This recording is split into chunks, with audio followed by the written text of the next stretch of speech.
Hi, ಎಲ್ಲರಿಗೂ ನಮಸ್ಕಾರ. Welcome back to our YouTube channel and welcome to next and very last chapter, chemical coordination and integration. Chemical coordination and integration ಇದರಲ್ಲಿ ನಾವು glands ಬಗ್ಗೆ study ಮಾಡ್ತೀವಿ. ಅದರಲ್ಲಿ importantly endocrine glands ಏನಿದೆ that lac ducts. Okay, ಅದರಲ್ಲಿ ಯಾವುದೇ ತರ duct ಒಳಗೊಂಡಿರೋದಿಲ್ಲ, ಹಾಗಾಗಿನೇ ಇವನ್ನ ನಾವು ಡಕ್ಟ್ಲೆಸ್ ಗ್ಲ್ಯಾಂಡ್ಸ್ ಅಂತ ಹೇಳ್ತೀವಿ. ದೇರ್ ಸೆಕ್ರೇಷನ್ಸ್ ಅವುಗಳನ್ನ ನಾವು ಹಾರ್ಮೋನ್ಸ್ ಅಂತ ಹೇಳ್ತೀವಿ. ಇನ್ನು ಹಾರ್ಮೋನ್ಸ್ ಬಂದ್ಬಿಟ್ಟು ನಾನ್ ನ್ಯೂಟ್ರಿಯೆಂಟ್ ಕೆಮಿಕಲ್ಸ್. ಹಾರ್ಮೋನ್ಸ್ ಬಂದು ನಾನ್ ನ್ಯೂಟ್ರಿಯೆಂಟ್ ಕೆಮಿಕಲ್ಸ್. ಅವೆಲ್ಲ ಇಂಟರ್ಸೆಲ್ಯುಲರ್ ಮೆಸೆಂಜರ್ಸ್ ಆಗಿ ಕೆಲಸ ಮಾಡುತ್ತೆ, ಜೊತೆಗೆ ಅವು ಟ್ರೇಸ್ ಅಮೌಂಟ್ಸ್ ಅಲ್ಲಿ ಪ್ರೊಡ್ಯೂಸ್ ಆಗುತ್ತೆ. ಮೇನ್ ಗ್ಲ್ಯಾಂಡ್ಸ್ ಯಾವುದು ಅಂತ ಹೇಳಿದ್ರೆ hypothalamus, pituitary gland, pineal gland, thyroid gland, adrenal gland, pancreas gland, parathyroid gland, thymus gland, testis, ovary, gastrointestinal tract, liver, kidney, heart, ಇವೆಲ್ಲ ಏನು ಮೇನ್ ಗ್ಲ್ಯಾಂಡ್ಸ್ ಅಂತ ಹೇಳ್ತೀವಿ. ಸೊ ಕ್ಲಾಸಿಫಿಕೇಶನ್ ಆಫ್ ಹಾರ್ಮೋನ್ಸ್ ನೋಡೋದಾದ್ರೆ peptide, polypeptide ಮತ್ತೆ protein hormones ಅಂತ ನೋಡ್ತೀವಿ. Protein hormones ಅಂತ ಬಂದಾಗ ಇನ್ಸುಲಿನ್, ಅಂದ್ರೆ ಇವಕ್ಕೆಲ್ಲ example insulin, glucagon, pituitary hormones, hypothalamic hormones. ಏನು ಪೆಪ್ಟೈಡ್, ಪಾಲಿಪೆಪ್ಟೈಡ್ ಮತ್ತೆ ಪ್ರೋಟೀನ್ ಹಾರ್ಮೋನ್ಸ್. ನೆಕ್ಸ್ಟ್ ಸ್ಟೀರಾಯ್ಡ್ಸ್, ಅದರಲ್ಲಿ ಕಾರ್ಟಿಸೋಲ್, ಟೆಸ್ಟೋಸ್ಟಿರಾನ್, ಇಸ್ಟ್ರೋಡಿಯಾಲ್, ಆಮೇಲೆ ಪ್ರೊಜೆಸ್ಟ್ರಾನ್, ಇವೆಲ್ಲ ಸ್ಟೀರಾಯ್ಡ್ ಹಾರ್ಮೋನ್ಸ್. ಆಮೇಲೆ ಅಯೋಡೋಥೈರೋನಿನ್ಸ್ ಬಂದು ಥೈರಾಯ್ಡ್ ಹಾರ್ಮೋನ್ಸ್ಗೆ ಎಕ್ಸಾಂಪಲ್. ಇನ್ನು ಅಮೈನೋ ಆಸಿಡ್ ಡಿರೈವೇಟಿವ್ಸ್ ಬಂದು ಎಪಿನೆಫ್ರಿನ್. ಈಗ ಒಂದೊಂದಾಗಿ ಗ್ಲ್ಯಾಂಡ್ ಬಗ್ಗೆ ನೋಡ್ತಾ ಹೋಗೋಣ, ಒಂದೊಂದು ಗ್ಲ್ಯಾಂಡ್ಸ್ ಸ್ಟಡಿ ಮಾಡ್ತಾ ಹೋಗೋಣ. ಹೈಪೋಥಾಲಮಸ್ ಇದು ಬೇಸಲ್ ಪಾರ್ಟ್ ಆಫ್ ದಿ ಡೈಎನ್ಸೆಫಲಾನ್ ಅಲ್ಲಿ ಇದು ಪ್ರೆಸೆಂಟ್ ಇರುತ್ತೆ. ಈ ಡೈಎನ್ಸೆಫಲಾನ್ ಎಲ್ಲಿರುತ್ತೆ ಅಂದ್ರೆ 4 ಬ್ರೈನ್ ಅಲ್ಲಿ ಇರುತ್ತೆ. ಬ್ರೈನ್ ಪಾರ್ಟ್ ಆಗಿರುವಂತ ಈ 4 ಬ್ರೈನ್ ಅಲ್ಲಿ ಅಂದ್ರೆ ಮುಂದಲೆ ಹತ್ರ ಇರುತ್ತೆ ಈ ಒಂದು ಹೈಪೋಥಾಲಮಸ್. ಹಾರ್ಮೋನ್ಸ್ ಬಂದು it contains neurosecretory cells called nuclei which produce hormones. Okay, ಇನ್ನು release hormone, function releasing hormone ನೋಡಿ, stimulates the secretion of pituitary hormones. Gonadotropin ಅಂದ್ರೆ hypothalamus gonadotropin releasing hormone that stimulates the pituitary to synthesise and release gonadotropins. Inhibiting hormones ಬಂದ್ಬಿಟ್ಟು inhibit secretions of pituitary hormone. Somatostatin inhibits the release of growth hormones from the pituitary. ಇನ್ನು pituitary gland ಎಲ್ಲಿ locate ಆಗಿರುತ್ತೆ ಅಂದ್ರೆ ಇದು Boney cavity ಅಲ್ಲಿ, ಅಂದ್ರೆ ಸೆಲ್ಲಾ ಟರ್ಸಿಕಾ ಅಂತ ಹೇಳ್ತೀವಿ, ಅಲ್ಲಿ ಲೊಕೇಟ್ ಆಗಿರುತ್ತೆ. It is attached to the hypothalamus by a stalk. It is divided anatomically into adenohypophysis ಆಮೇಲೆ ನ್ಯೂರೋ ಹೈಪೋಫೈಸಿಸ್.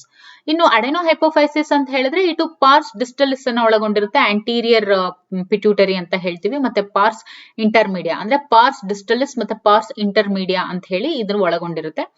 ಇನ್ನು ನ್ಯೂರೋ ಹೈಪೋಫೈಸಿಸ್ ಅನ್ನ ಪೋಸ್ಟೀರಿಯರ್ ಪಿಟ್ಯೂಟರಿ ಅಂತ ಕೂಡ ಹೇಳ್ತೀವಿ. ಇನ್ನು ಹಾರ್ಮೋನ್ಸ್ ಬಂದು anterior pituitary, pars distalis, growth hormone, prolactin, thyroid stimulating hormone, adrenocorticotrophic hormone, ಆಮೇಲೆ luteinising hormone and follicle stimulating hormone, ಆಮೇಲೆ pars intermedia, melanocyte stimulating hormone, posterior pituitary that is neurohypophysis, pars nervosa, oxytocin and vasopressin. ಇನ್ನು functions ಒಂದೊಂದೇ ನೋಡ್ತಾ ಹೋಗೋಣ. GH gonadotropin hormone ಅಂದ್ರೆ over secretion causes gigantism, acromegaly. Low secretion causes stunted growth. ಆಮೇಲೆ prolactin it regulates mammary glands growth and milk formation in them. ಇನ್ನು TSH that is thyroid stimulating hormone, ಹಂಗಂದ್ರೆ it regulate thyroid hormones from the thyroid gland. ಇನ್ನು ACTH it regulate the adrenal gland and stimulates the secretion of steroid hormones called glucocorticoids from the adrenal cortex. ಇನ್ನು LH ಇದು in males helps in the synthesis and secretion of hormones, androgens from the testes. ಅದೇ mails ಅಲ್ಲಿ it induces ovulation from Graafian follicles. ಇನ್ನು FSH mails ಅಲ್ಲಿ ಅದು ಸ್ಪರ್ಮಾಟೋಜೆನೆಸಿಸ್ ನ regulate ಮಾಡಿದ್ರೆ, females ಅಲ್ಲಿ ಫಾಲಿಕ್ಯುಲರ್ ಡೆವಲಪ್ಮೆಂಟ್ ಅಂದ್ರೆ ಓವರಿಯನ್ ಫಾಲಿಕ್ಯುಲರ್ ಡೆವಲಪ್ಮೆಂಟ್ ಅನ್ನ ರೆಗ್ಯುಲೇಟ್ ಮಾಡುತ್ತೆ. MSH ಇದು ಮೆಲನೋಸೈಟ್ ಮೇಲೆ ಆಕ್ಟ್ ಮಾಡುತ್ತೆ, ಜೊತೆಗೆ ಪಿಗ್ಮೆಂಟ್ ಆಫ್ ಸ್ಕಿನ್ ಬಗ್ಗೆನೂ ಕೂಡ ಕಂಟ್ರೋಲ್ ಮಾಡುತ್ತೆ. ಇನ್ನು oxytocin it stimulates a vigorous contraction of the uterus and helps in childbirth and lactation.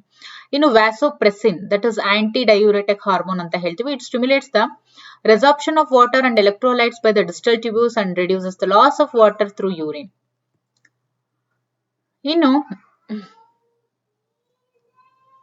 Pineal gland ಇದು ಬಂದ್ಬಿಟ್ಟು dorsal side of the 4 brain ಅಲ್ಲಿ ಇರುತ್ತೆ. ಹಾರ್ಮೋನ್ ರಿಲೀಸ್ ಮಾಡೋದು ಯಾವುದು ಅಂದ್ರೆ melatonin.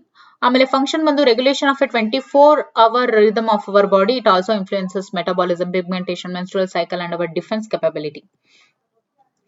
Thyroid gland It is composed of two lobes which are located on either side of trachea. Both the lobes are interconnected with connective tissue.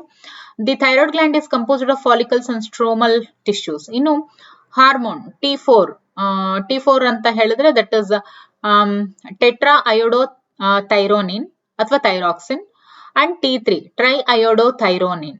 Okay, TCT ಅಂತ ಹೇಳಿದ್ರೆ ಥೈರೋಕ್ಯಾಸಿಟೋನಿನ್. Function ಬಂದ್ಬಿಟ್ಟು it regulate basal metabolic rate, support the process of RBC function, control the metabolism of carbohydrates, proteins, fats.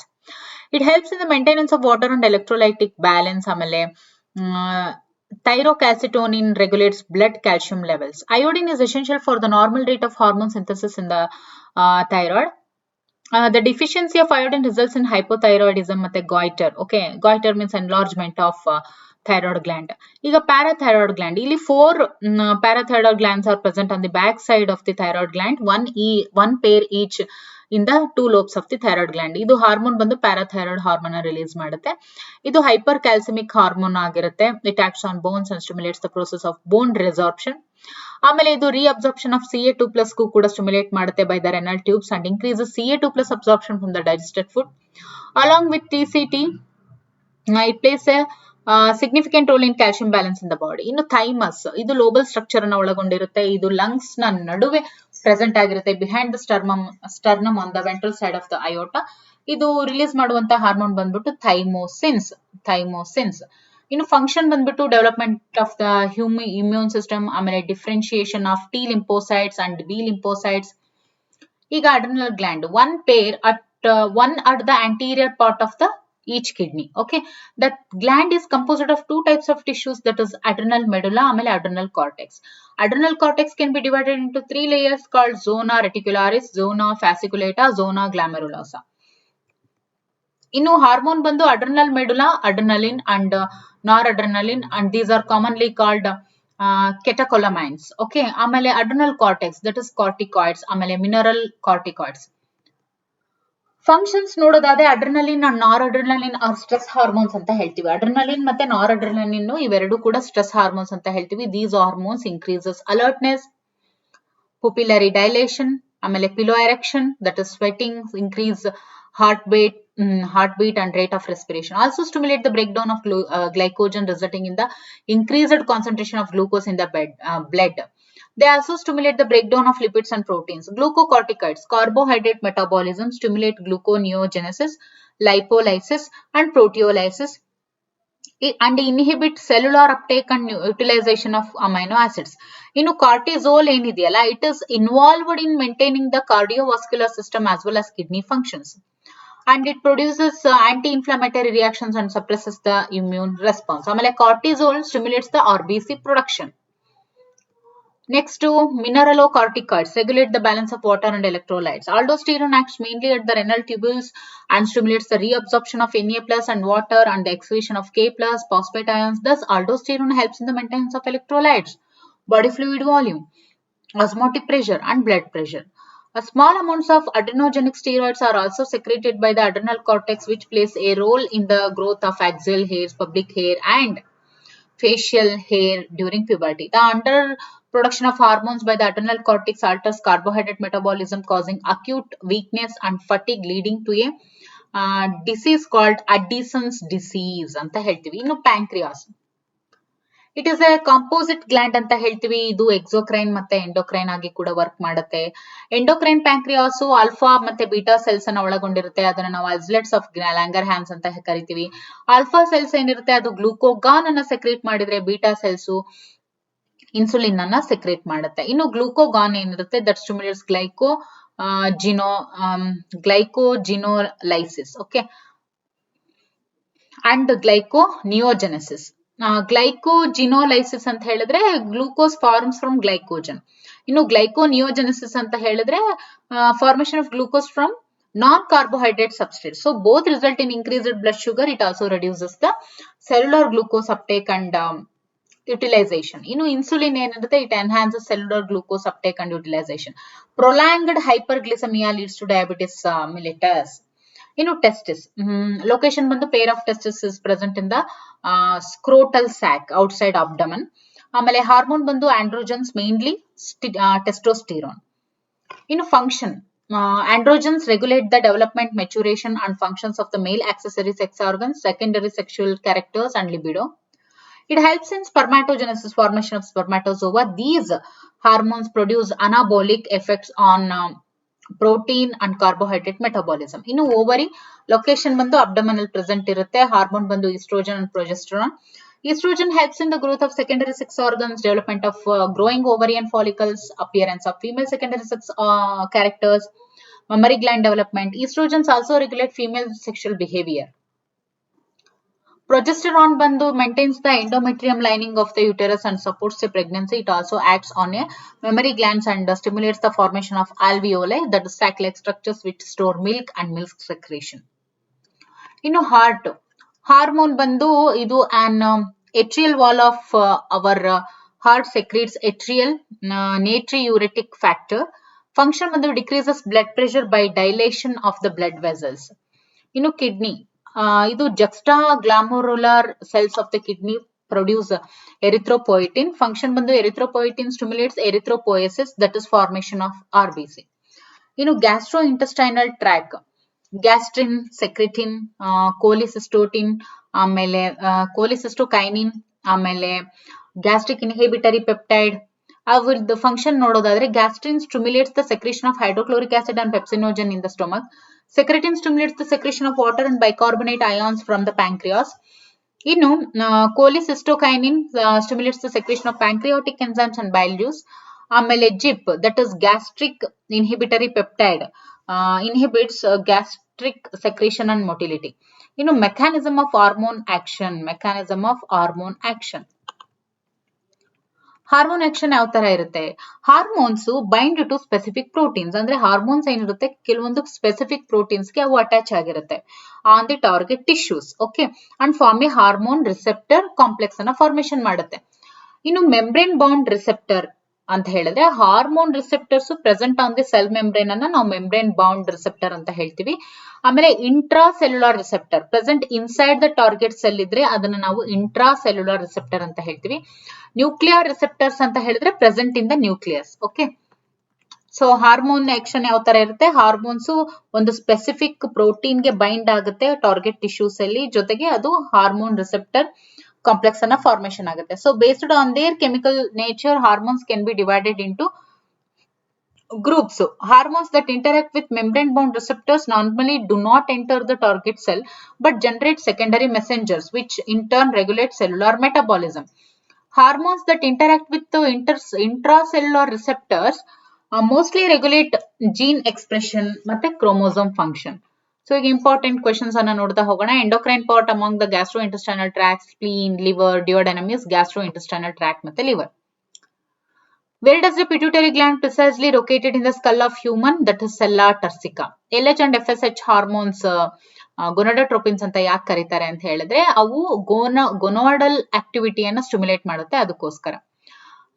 Which tissue name the tissue which composes the thyroid gland? That is follicles and stromal tissues. Give an example of the endocrine gland which secretes hyperglycemic hormone. Also mention the name of the hormone, that is parathyroid gland ಮತ್ತೆ parathyroid hormone. Which hormone regulates the proliferation of T lymphocytes? That is thymosin.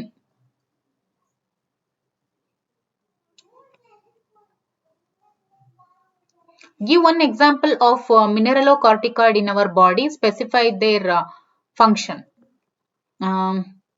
Aldosterone, ಇದನ್ನ mineralocorticoid ಅಂತ ಹೇಳ್ತೀವಿ. It maintains the balance of our body and electrolytes in our body. Prolonged hyperglycemia results in diabetes mellitus. How disease can be managed? Diabetic patients are successfully treated with insulin therapy. Seminiferous tubules and stromal or interstitial tissues are part of which endocrine gland? That is testis. How kidney is related to RBC production? RBC production ಗೆ ಯಾವ ತರ kidney related ಆಗಿದೆ ಅಂತ ಹೇಳಿದ್ರೆ the juxtaglomerular cells of the kidney produce a peptide hormone. Juxtaglomerular cells of the kidney ಏನಿದೆ ಅದು peptide hormone ಅನ್ನ produce ಮಾಡುತ್ತೆ. ಅದನ್ನ ಎರಿಥ್ರೋಪೊಯಿಟಿನ್ ಅಂತ ಹೇಳ್ತೀವಿ. ಇದು ಎರಿಥ್ರೋಪೊಯಸಿಸ್ ನ ಸ್ಟಿಮ್ಯುಲೇಟ್ ಮಾಡುತ್ತೆ, that is formation of RBC. Mention two types of hormones released from the hypothalamus, also mention their importance. Releasing hormones which stimulate secretion of pituitary hormones and inhibiting hormones. ಅಂದ್ರೆ hypothalamus ಇಂದ releasing hormones ಮತ್ತೆ inhibiting hormones ಅಂತ ಹೇಳಿ release ಆಗುತ್ತೆ. Releasing hormones ಬಂದ್ಬಿಟ್ಟು pituitary hormones secretion ಅನ್ನ stimulate ಮಾಡಿದ್ರೆ, ಇನ್ಹಿಬಿಟಿಂಗ್ hormones pituitary hormones inhibit ಮಾಡುತ್ತೆ ಅದು.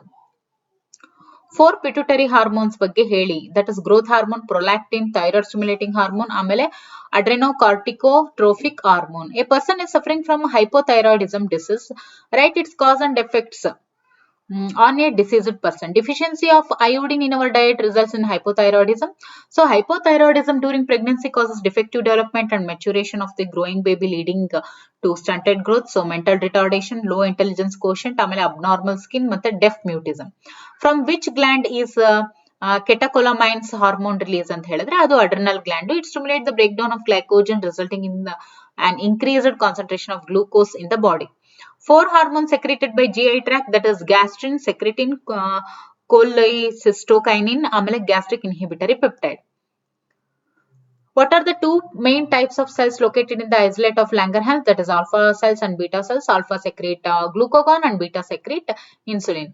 Explain how ovulation, release of progesterone hormones are linked in females. After ovulation, ruptured follicle is converted to a structure called corpus luteum, which secretes mainly progesterone. Old aged persons have weak immunity. ಕಾರಣ ಏನು? Thymosins promote cell mediated and humoral immunity. The thymus is degenerated in old individuals, so resulting in decreased production of thymosins. As a result, the immune responses of old persons become weak.